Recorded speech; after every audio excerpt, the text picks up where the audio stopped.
Donc ça, c'est pour faire la transition entre la production cinématographique et l'exploitation. Donc c'est une institution européenne, mais ce n'est pas la plus importante. La plus importante, c'est, comme vous le savez tous, c'est le programme Média de la Commission européenne, qui est la plus grande enveloppe, le plus grand projet audiovisuel qui existe en Europe et dont aussi la République fait partie depuis l'année 2003, si je ne me trompe pas. Et pour compléter aussi l'information sur les structures cinématographiques ou institutions cinématographiques qui existent en République tchèque, il y a aussi ce qu'on appelle Mediadesk, le bureau du programme Média, qui siège à Prague et qui est aussi sous l'autorité du ministère de la Culture et qui a pour rôle d'être interface entre ce programme audiovisuel européen et les professionnels tchèques. Parce que le programme Média agit dans plusieurs domaines: distribution, formation, exploitation cinématographique.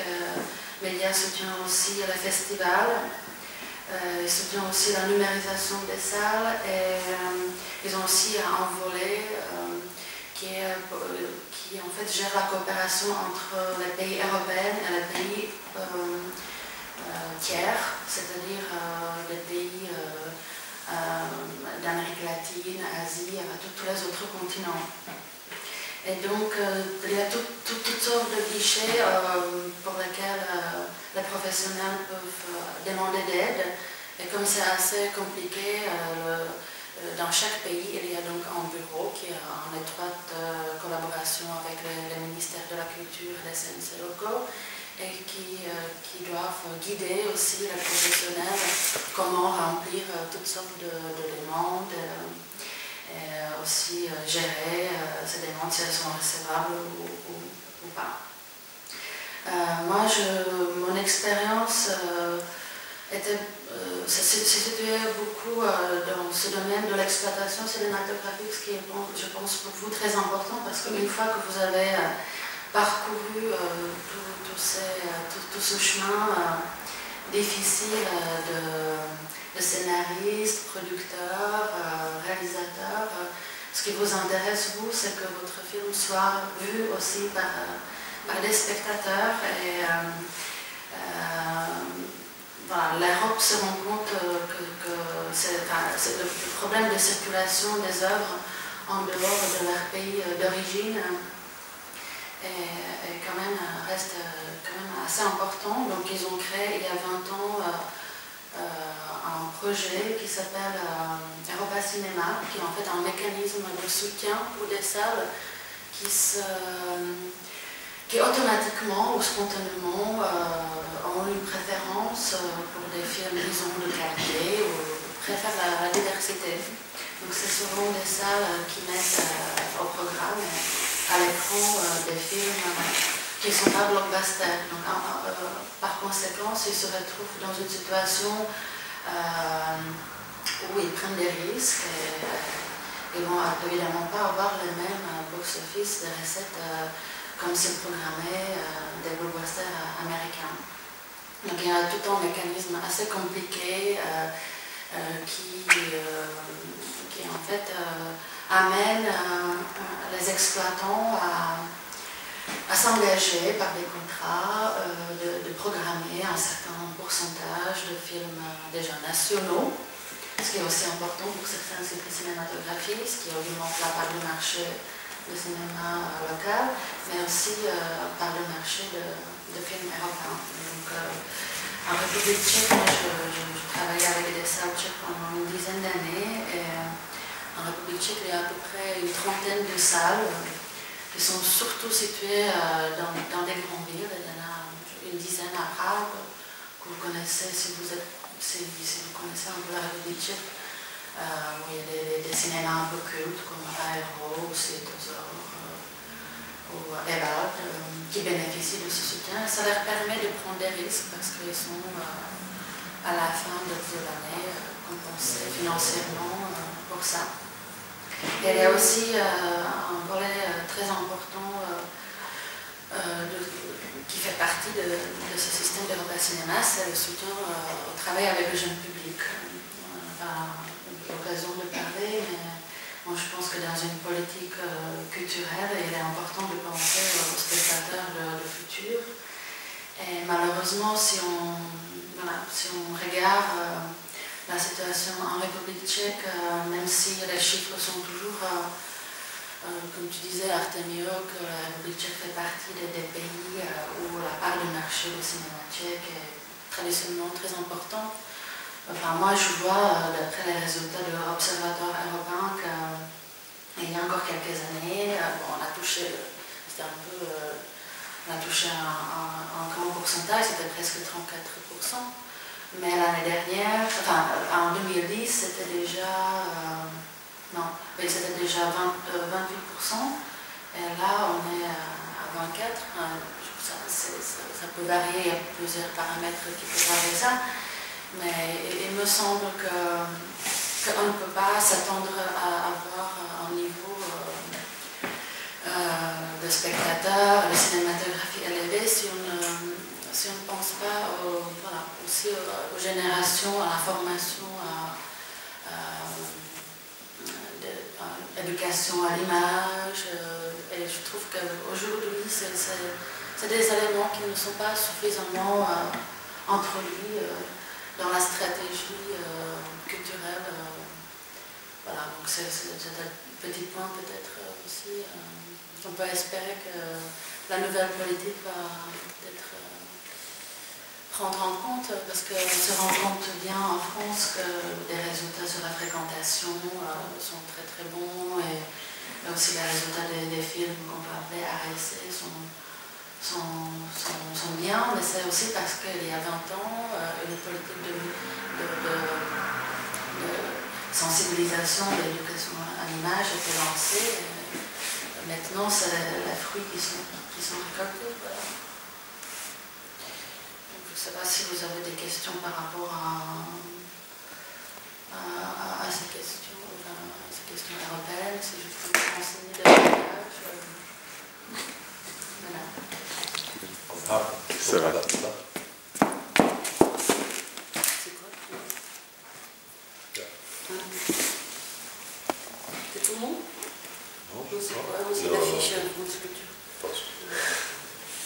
Bon, merci bien. Alors, je pense que nous avons dit le principal pour chacun des intervenants. Si vous avez des questions, n'hésitez pas à nous les poser. On va essayer de répondre. Et avant que vous décidiez de nous poser une question, je finis juste. Je vous dois une excuse, puisque, comme vous avez pu constater, les participants de cette soirée ne sont pas exactement les mêmes que nous avons affichés, puisqu'on avait une annulation au dernier moment, et on a pris vraiment le temps de vous informer. Donc j'espère que ceux qui ont remplacé les participants, que je remercie par l'occasion, ne vous ont pas déçus. Voilà. Donc la question, c'est Vanina qui la pose. Non, mais je voulais savoir, parce qu'en France, la règle est d'équilibrer. Théoriquement, on est censé, dans une production, équilibrer dans le budget du film l'argent public et l'argent privé. Est-ce que c'est la même chose en Tchéquie? Hein? Comment ça, c'est ça? On ne peut pas tout produire avec juste l'argent du CNC, par exemple. Tu vois? Ah oui, en Tchéquie non plus, on ne peut pas. On ne peut pas. C'est pareil. C'est pareil. Pardon? C'est pareil. Ouais, c'est C'est pareil. pareil. Après, voilà. Oui. Mais comme en France. Ouais, d'accord. Non, mais il y a des films qui...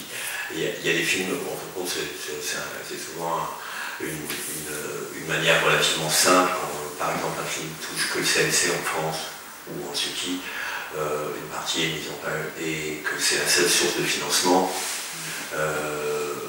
Une partie de l'équipe a été mise en participation, une partie etc. qui va faire que, en fin de compte, le CNC aura filé que 50%, mais, ou que le CNC tchèque aura donné que 50%. Comparé au Niémet, c'était le cas, par exemple.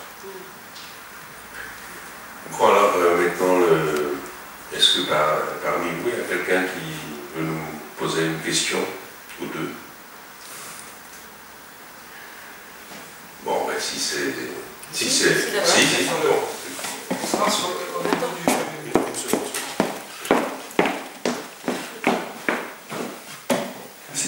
C'est plus par curiosité en fait de savoir par rapport au court-métrage en Tchéquie s'il y a des aides, parce qu'en France c'est quand même beaucoup basé, il y a vraiment beaucoup d'aides pour le court-métrage, et tout ce qui existe en long-métrage ensuite, c'est aussi parce qu'il y a des aides au court-métrage d'abord.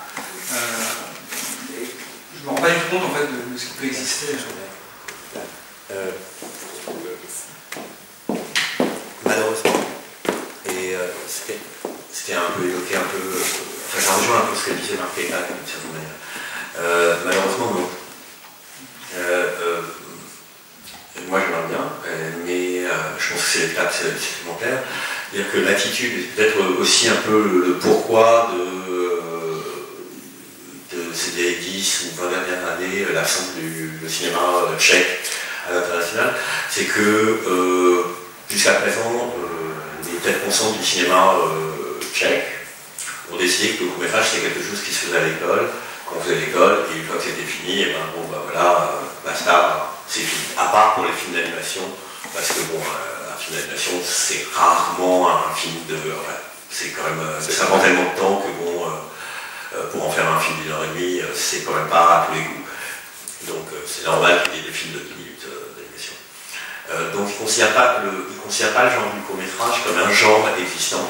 Malheureusement, il n'y a pas de guichet à la télé, c'est-à-dire d'émissions de court-métrage. Ça arrive qu'il y en ait un qui passe, mais bon, parce que c'est un hasard.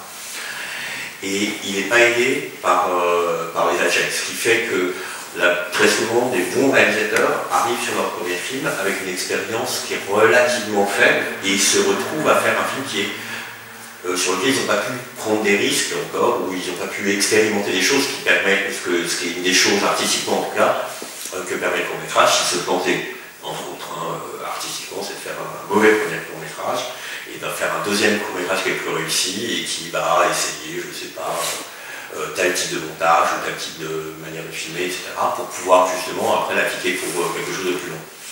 Donc, le fait de ne pas avoir d'aide, enfin, ça n'existe pas, jusqu'à présent, et deux, ça, quelque part, fait baisser la qualité et ça n'amène pas en fin de compte communication. Ça rejoint un peu ce que disait Marc Pétain, je pense, parce que dans le terme d'éducation, en fin de compte, d'éducation pour les réalisateurs ou d'éducation pour les spectateurs. Voilà. Ouais, j'espère que ce sera aussi un des prochains points de la cinématographie tchèque. Voilà. Et j'ai pas mal d'exemples en film, c'est assez marrant parce que j'ai pas mal d'exemples de réalisateurs où on se dit ah c'est dommage, c'est bien ce qu'ils faisaient à l'école, s'il y avait quelques trucs en plus, et ils seraient devenus quand même franchement meilleurs, parce qu'ils auraient pu expérimenter des choses et ils ont été poussés à ne pas les expérimenter, et après ils sont restés dans un truc qui marchait, mais bon, pas plus que ça. Quoi. Je ne donnerai pas de nom.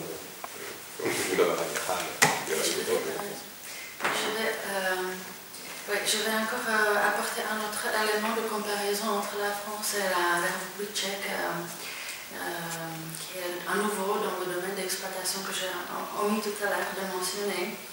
Et j'ai parlé de la numérisation, parce qu'aujourd'hui, on est vraiment à un point très crucial, parce que la plupart, vous savez tous que la vie de la pellicule argentée, c'est déjà du passé, et aujourd'hui, la plupart de cinéma et de films sont réalisés déjà sur le support numérique. Et en France, de par la loi, toutes les salles cinématographiques ont pu bénéficier d'un soutien du CNC, qui a donc financé la totalité de transition entre le projecteur classique de 35 mm vers le projecteur numérique. Pas que le CNC, malheureusement. J'ai des fonds privés. Oui. En tout cas, en France, on a trouvé, si je résume, on a trouvé une solution. Comment aider les exploitants, parce que c'est des coûts qui sont très importants, qui peuvent être de 60 à 80 000 €. Et c'est quand même extrêmement cher, surtout pour des petits pays. En République tchèque, ça représente un investissement qui dépasse largement les recettes. Ce n'est pas du tout envisageable d'investir une somme pareille. Donc en France, on a trouvé une solution pour ça, tandis que la République tchèque se trouve un peu en mi-chemin, parce qu'il y a des pays qui ne s'intéressent pas du tout de cette transition vers le numérique et qui laissent leurs salles se débrouiller, comme par exemple en Roumanie. En République tchèque, il y avait quelques professionnels très conscients qui ont mobilisé le ministère de la Culture pour trouver un financement. Mais c'est un financement qui n'a pas pu couvrir toutes les salles, parce que la République tchèque est aussi le pays avec un parc cinématographique, un parc de salles, je pense presque un des plus denses. Combien? Avec, je pense qu'il y a, si je ne me trompe pas, que 450 salles. Et écran. Et en fait, aujourd'hui, tout l'argent qui était disponible pour la numérisation des salles, qui a eu lieu en 3 vagues, était donc utilisé. Et cela a permis de financer autour de... Mes chiffres sont approximatifs, mais ça doit être autour de 150 salles qui sont aujourd'hui numérisées en République tchèque. Donc vous voyez bien qu'il y a une grande partie de salles qui se retrouvent aujourd'hui et aussi dans le futur sans accès au film. Qu'est-ce que ça veut dire? Ça veut dire tout simplement qu'il y aura une vague de... Enfin, aujourd'hui, on a cité les statistiques, le part de marché et tout ça. Mais comment ça va être demain, où les distributeurs ne pourront plus fabriquer à la fois des DCP numériques et à la fois des copies 35 mm. Je crois qu'il y a des distributeurs qui ne sortent plus des films en 35 mm. Et toutes ces salles-là qui faisaient quand même des entrées, qui faisaient quand même circuler aussi un certain type de films. Je ne suis pas sûre que l'image que nous avons aujourd'hui va être pareille demain et le lendemain, et donc ça va avoir un impact sur la diversité et sur aussi le cinéma tchèque. Sa part de marché qui va être vraiment, je pense, assez pas très gai. Et nous avons constaté ça, que malheureusement, aussi cette intervention de l'État dans la sphère privée, donc ce financement de projecteurs n'était pas accompagné par une politique particulière, c'est-à-dire si l'État subventionne l'achat, il demande quelque chose en échange, par exemple mise en place d'une politique pour le jeune public ou mise en place d'une programmation diversifiée. Donc ce qui se passe aujourd'hui, c'est que parfois ce que j'ai entendu dire, c'est que même pour les films tchèques, il est difficile d'accéder aux écrans, par exemple des multiplex, parce que les multiplex, ils ont le droit de demander ce qu'on appelle virtual print fee, c'est-à-dire un certain montant d'argent pour accepter qu'ils projettent le film. Donc c'est très difficile aussi pour les films indépendants, ou tchèques, enfin c'est difficile pour le distributeur, ça le fragilise. Parce s'il veut avoir une visibilité, il a quand même besoin de mettre son film dans un multiplex, mais il doit compter sur le fait que le multiplex va lui demander une somme très importante pour faire entrer son film dans son programme.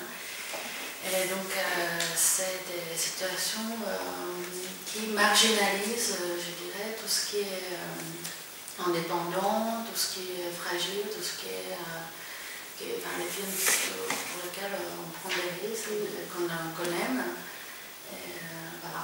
c'est une inquiétude que j'aimais, parce que je vois très bien que la République tchèque n'est pas l'unique pays qui affronte ces problèmes. En Europe, il y a beaucoup de préoccupations sur ça. Il y a des nouveaux modèles de distribution alternatives qui commencent à être mis en place, qui sont par exemple les sorties sur Internet, des choses comme ça, et les solutions de films en VOD, etc. Mais tout ça, ce n'est pas en faveur, je dirais, des films de qualité, des films indépendants. Voilà. Moi, il y a quelque chose à dire. Je rebondis, parce que ce n'est pas le rêve non plus en France. Ça veut dire que il y a eu donc depuis 2 ans une numérisation des salles. Malheureusement, le CNC s'est réveillé un peu trop tard. Et donc non, on a cru que... Enfin, il a été dit, et du coup, d'où tu vois, ce que tu viens de dire, que le CNC avait tout financé. Si le CNC avait tout financé, ça aurait été fantastique. En fait, le CNC n'a pas tout financé, et donc il y a des fonds privés qui sont rentrés dans l'affaire pour financer justement la numérisation des salles. Ce qui fait que la même chose dont tu parles arrive, ça veut dire que, en fait, maintenant, à chaque fois qu'on veut programmer un film en France, projeter un film en France, le distributeur doit payer quelque chose à l'exploitant pour avoir le droit de projeter le film. Qui le projette beaucoup ou pas d'ailleurs. Donc ça pénalise évidemment les petits distributeurs et les films indépendants. Par ailleurs, comme maintenant toutes les salles sont programmées, sont numérisées, et que en fait toutes les lois, les systèmes de contrôle et de comptabilisation du nombre de copies, parce qu'il n'y a plus de copies, ce sont des CP qu'on peut multiplier à l'infini, alors qu'avant la copie on ne pouvait pas la multiplier. Il y a des pratiques absolument mafieuses qui ont commencé à avoir lieu, de déprogrammation de films d'une heure à l'autre, hein, de films qu'on juge qui ne marchent pas bien, alors que le film, le gros blockbuster, marche un peu mieux, ou on se dit qu'il va marcher mieux, mais ce n'est pas forcément vrai, et surtout d'occupation des salles. Ça veut dire que des gros distributeurs vont décider d'inonder d'affiches et de promotions et payer très cher des films qui ne sont pas forcément bons, voilà, qu'ils soient américains ou français hein, d'ailleurs, et ils vont inonder les écrans. Ça veut dire que il y a à peu près 6000 écrans, je crois, en France, et sur les 6000 écrans, la première semaine, par exemple, il va y avoir 4 films qui vont en prendre 5000 ou 5200. Et des films qui vont parfois faire 300 entrées dans la semaine, ce qui est ridicule, par écran. Donc ce sont des salles vides. Et à côté, il reste donc, on va dire, 1000 écrans pour les 80 autres films qui tournent, parce qu'il y a ceux qui sont sortis cette semaine-là, dont les films qui sortent cette semaine-là. Et donc, on commence, donc il y a un embouteillage. Et donc on commence à dire il y a trop de films, on entend il y a trop de films, il faut virer les petits films, il faudrait que des films sortent directement sur Internet, alors que le problème c'est pas qu'il y a trop de films, c'est qu'il y a des pratiques que moi je qualifie de mafieuses, et si le CNC français ne réagit pas, et il commence à réagir, je fais partie de beaucoup d'organismes de cinéastes, que je ne nommerai pas parce que je ne suis pas ici ce soir comme représentante, mais comme réalisatrice simple, qui pense là-dessus et qui propose beaucoup de choses au CNC, qui commence à réagir. Ça fait 2-3 ans qu'on sonne la sonnette d'alarme. Et donc voilà, c'est pas le rêve. Hein. En France, c'est pas le rêve. Et vous voyez bien, vous, comme spectateur, que si vous voulez voir un film, avant on avait le temps de les voir. Je ne parle pas des blockbusters, mais des films d'auteur. Et maintenant, les films d'auteur, dès la première semaine, ils peuvent avoir 3 séances dans la semaine. Et pas forcément, et la deuxième semaine, on va la mettre à 11h du matin, ou je sais pas quoi, le mardi matin.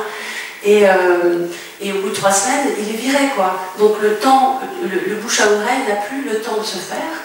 Et alors que si on compare vraiment les entrées et le ratio copie et entrée, on se rend compte que les blockbusters, en fait, font pas plus que beaucoup de films d'auteurs que je soutiens, que je vais voir ou que je fais, enfin voilà. Mais enfin voilà. Donc là, il y a une révolution, entre guillemets, qui va avoir lieu au CNC, parce que si ça continue comme ça, le CNC français va s'écrouler. Voilà, le système devient de moins en moins vertueux et le nœud est dans l'exploitation et la distribution, effectivement. Voilà, j'ai fait ma petite... Mais je vais quand même dire à ce propos, si ça vous intéresse, allez sur les sites de l'ACID et de l'ASRF, quand même. Je veux dire juste une dernière phrase, c'est que nous avons commencé donc par des réflexions sur la production et le développement, et nous arrivons au film sur les écrans, et puisque je m'occupe aussi depuis quelques années dans notre festival à l'Est du Nouveau, je me suis amusée aussi ces dernières années de faire des statistiques, de regarder quelle était en fait la présence des films de l'Est sur les écrans, et en fait dans cette situation en France, je m'étais rendu compte que ces films-là, déjà, par exemple, les films tchèques sont quasiment, enfin on voit quasiment pas de films tchèques distribués en France, c'est très rare. Il y en a un de temps en temps, un par année, c'est pas encore tous les ans. Et très souvent, ces films-là, que ce soit tchèque ou polonais ou bulgare ou roumain, c'est des films qui, pour la plupart, ne dépassent pas 10 000 entrées. Et c'est quelque chose que je trouve qui est assez dramatique, parce que souvent, c'est des succès, c'est des films qui ont des prix dans des festivals, et c'est très difficile d'augmenter leur visibilité sur les écrans. Voilà, déjà leur parcours dans leur pays, pour la création n'est pas facile, mais après, quand ils ont la possibilité d'être distribués en France, malheureusement, ils sont vus par très peu de gens. Voilà. Donc on a fini par une vision plutôt pessimiste de l'avenir, ce qui est pas bien.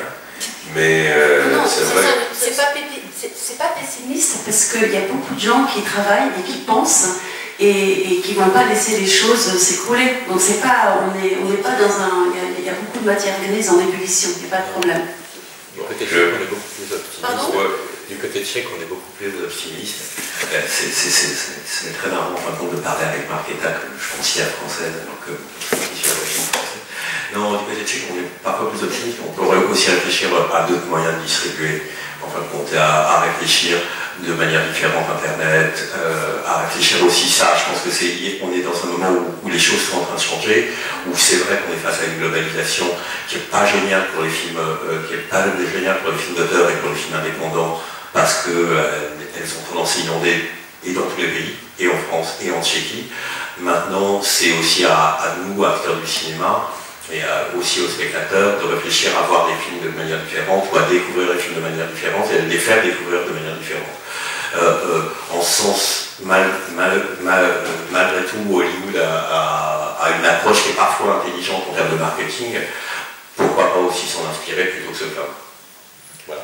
Juste, je me permets de peut-être faire une petite conclusion et vous rappeler qu'avec l'invention du cinéma, tout le monde disait que le théâtre était mort. Et finalement, le théâtre est bien vivant, et espérons que le cinéma, malgré quelques petits problèmes technologiques, sera toujours vivant sous quelque forme que ce soit. Voilà, donc merci à vous tous d'avoir accepté l'invitation du Centre tchèque, et merci à vous de venir, et à très bientôt. Merci.